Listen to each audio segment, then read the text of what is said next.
Wari Singbul channel asigi Phungga Wari series ki makha chathajarakpa saruk oina pujarakle Lamhui Loushing. Thaina mamangaida ningthau macha amana malem thungna koiningduna laibak kaya wangulana chatkhibana chauraba ipak amagi mapan yaukhirami. Ipak adu lanthoknaba hi honba amatta leiramde.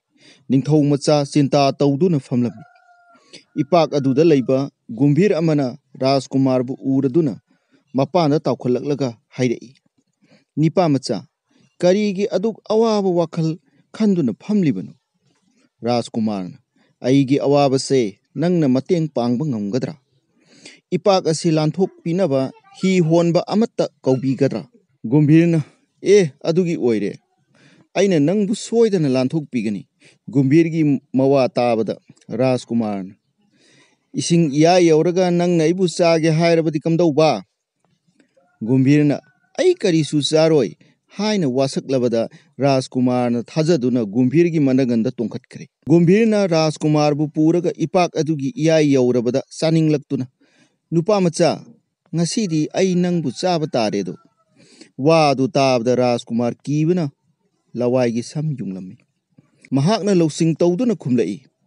Nangna charoi wasaktuna aibu purakpane. Aduna ada mapanda sajik chariba san asida bichar tawhallaga mana chaw hairabadi aibu chajo. Gumbhirsu yaduna Rajkumar bu san adugi manak tana purakli. San bu kauraga Gumbhirna hairei. O san aina purakliba nupa si chawra chaganura. San na khumlai. Taibang mini bu hairabadi tharunu chatho'u. Makhoina aibu sampot khoiduna yamna wahalli. Sangi mawa tabada Gumbhirna tarabara nupa macha ai nangbu chaba taredo. Rajkumarna ngaikho Gumbhir ada lagliba gadha asida amuk hangkhisi. Gumbhirsu yaduna gadha aduna makhoigi manak hek yaurakpaga launa kaurei. O gadha aini ipak lanthok pirakpa nupa macha ase chawra chaganura. Gumbhirna lauraklibadu taraga gadha aduna muk taibang mi haibase minungsi khangdabani aibu makhoina nungju nungsa khaktana inanganda arumba pot puhanduna awaba pi aduna tharuranu chatho'u. Gadhagi paukhum tabada Gumbhirna nupa macha nangbu aina soidana chaba taredo. Makhoina ngangnaribadu lamhui amana marum amada lumduna loina tarami. Mahakna Rajkumargi mathwai kange khanduna makhoigi mapada hangat handa chalami. Rajkumarna lamhuibu uduna asumna Gumbhirda haire. He Gumbhir karigumba sangyeng ama maithirabadi ahumlak yengu hainaba walei. Ai nangi nafamda anirak maithire aduna ahumlak suba oina ada leideba lamhui asida amuktanga hangkhisi. Magi paukhumda chaw hairak nangna aibu soidana chathokpiu. Rajkumargi wadu Gumbhirna chummi khanduna handak kisina aroiba changyengni hairaga lamhuida hanglai. O lamhui changyengda anirak maithiraba nupa macha se chawra chaganura. Lamhuina Gumbhirda hairei. Ai nangonda paukhong ama change madu ngamlabadi nupa machado tharuranu chatho'u. Lamhuigi wadu Gumbhirsu yare. Lamhuina nupa machaduda yenglaga asumna hairei. Chongdaduna udabani uramlabadi chonglamgani. Rajkumarna lamhuigi paukhongdu tabada bhap khangta tarami. Gumbhirdi lamhuigi wata aduda ungduna laikre. Tanja aduda Rajkumarna Gumbhirgi mathakta lepkhatlaga mapangal leijabi thaduna amuktang chongkhibada uchin nachin ipaktugi mapanda taduna kakhatkirami. Lamhui adubu mahakna thagat lamlaga mathwai hingduna mafam adudagi amuk chatkre. Numitudagi Gumbhirna lamhuibu khanganido haina singnaki. Nongmadi lamhui aduna angang unaduna leiribi magi nupigi chanaba karimata leitabadagi ipak adugi mapanda apumba tawtharakpra haiduna koichat chatlami. Lamhuina isingda koina yenglibadu Gumbhirna ure.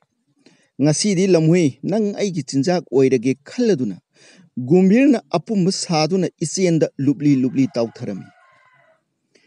Lamhuina mayumda chanaba chinjak leihodabadagi ungkhiduna tawduna chatliba Gumbhirbu तौसिन्नबनी हाइबा खंगदना अपुम्बा ओइरमाने खनखरे लम्हुइना कंफालदा अपुम्बसी चिंखटलगा मागी नुपीगी पुरगे खंदुना इसिंग इचेन ngaknaba chaisu ama pairaga kumthakre lamhuina gumbhirgi manak hek yorakpada apumba saramba gumbhirna lamhuigi makhong tap paikhre lamhuina gumbhirni haiba khangduna nanthoknaba upai thirei khanghoudana pairaki loksing ama laktuna hairei ikhongdadi paidraduna aigi chaisuda pairi sibu pangkhreda gumbhirna chaisu oiraboi ningduna इकाइदुना खंगथा थादोकपदा लौसिंग लेबल लम्हुई कंफालदा फन सोंखटख्रे महाकना कारेमनबा मिनोकना लाउरेई हाय गुम्भीर अपंगबा